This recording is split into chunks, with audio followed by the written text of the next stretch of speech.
شہزادہ رئیس ملت فاضل یمن رئیس العلماء حضرت علامہ پیر سید جامی میاں اشرفی الجیلانی میرانی دامت برکاتہم العالیہ نے عرس رضوی کے موقع پر جس طرح آپ نے بیان دیا ہے، یقیناً آپ نے اپنے بیان سے تمام چھپے ہوئے رافضیوں کا جنازہ نکال دیا ہے۔ آج کچھ لوگ حضور جامی میاں پر انگلی اٹھا رہے ہیں اور کہہ رہے ہیں کہ آپ نے جس طرح سے بیان دیا ہے تمام مولائیوں کے دل کو دکھایا ہے، تمام مولائیوں کے دل کو تکلیف پہنچائی ہے۔ نادان، آج تجھے تکلیف پہنچ رہی ہے، اس دن کہاں تھا جس دن صحابہ کرام کے شان میں گستاخیاں کی جا رہی تھی، جس دن کاتب وحی حضرت امیر معاویہ رضی اللہ تعالیٰ عنہ کو منافق کہا جا رہا تھا، اس دن کہا تھا؟ اور آج جب حضور سیدی جامی میاں نے حق بیانی کیا ہے تو تمہارے پیٹ میں مڑور پیدا ہونے لگا ہے۔ کچھ لوگ کہتے ہیں کہ اختلاف اپنی جگہ ہے، مولائیت یہ حضرت علی سے نسبت رکھتی ہے، اس لیے اس کا لحاظ کیا جائے۔ نادان، اگر یہی بات ہے تو پھر اہل حدیث کی نسبت حدیث کی طرف ہے، اہل قرآن کی نسبت قرآن کی طرف ہے، فرقہ محمدیہ کی نسبت حضور صلی اللہ تعالیٰ علیہ وسلم کی طرف ہے، سپاہ صحابہ کی نسبت صحابہ کرام کی طرف ہے، عیسائی کی نسبت حضرت عیسیٰ علیہ السلام کی طرف ہے۔ تو کیا ان کو چھوڑ دیا جائے؟ ان کا بھی لحاظ کیا جائے، ان کی بھی عزت کیا جائے؟ نادان، اسی لیے کہتا ہوں کچھ بولنے سے پہلے، کچھ لکھنے سے پہلے سوچ لیا کرو، سمجھ لیا کرو کہ ہم کیا کہنے جا رہے ہیں اور ہم کیا بولنے جا رہے ہیں۔ کہیں ایسا تو نہیں ہے کہ لکھنے اور بولنے کے وقت تمہاری عقل گھاس چرنے چلی جاتی ہو۔ اور نادان، ہمیشہ ایک بات ذہن میں نوٹ کر لینا کہ اختلاف اعمال میں ہو سکتے ہیں لیکن عقائد میں نہیں ہو سکتے ہیں۔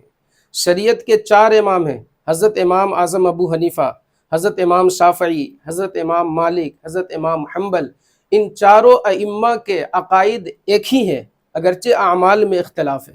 اہل سنت و جماعت کا یہ متفقہ عقیدہ ہے کہ ہر صحابی، نبی کے جتنے بھی اصحاب ہیں وہ سب کے سب جنتی ہے، اور کسی بھی صحابی کی شان میں گستاخی کرنا یہ کفر ہے۔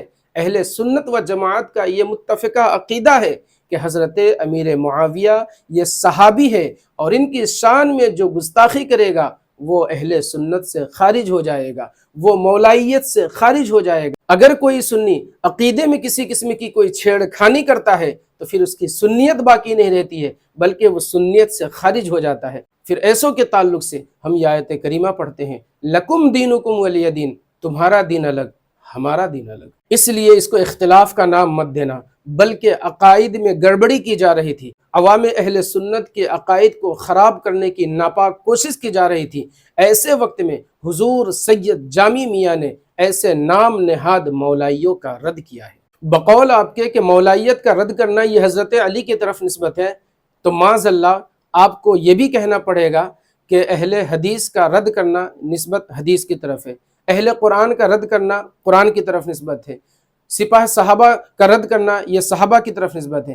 کیا آپ اس بات کا اقرار کریں گے اور کہیں گے؟ نہیں کہہ سکتے ہیں۔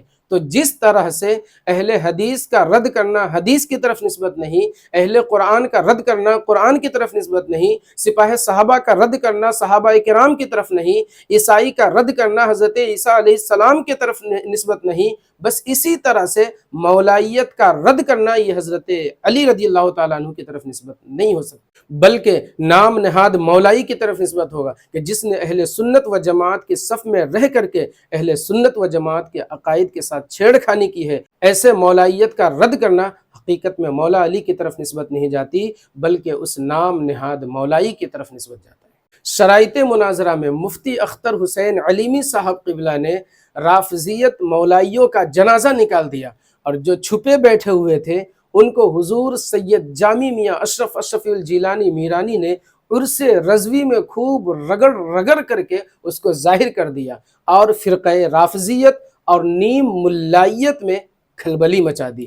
میں مبارکباد پیش کرتا ہوں حضور سید جامی میاں اشرفی الجیلانی میرانی دامت برکاتہم العالیہ کو، اور رب کی بارگاہ میں دعا گو ہوں کہ مولا کریم حضور سید جامی میاں کو صحت و تندرستی کے ساتھ لمبی عمر عطا فرمائے اور ان کے فیضان سے ہم سب کو مالا مال فرمائے۔ ناظرین کرام، حضور جامی میاں کے تعلق سے آخری بات کہہ کر کے میں اپنی ویڈیو کو مکمل کرتا ہوں۔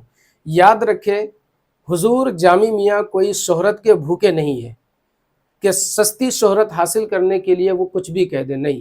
اللہ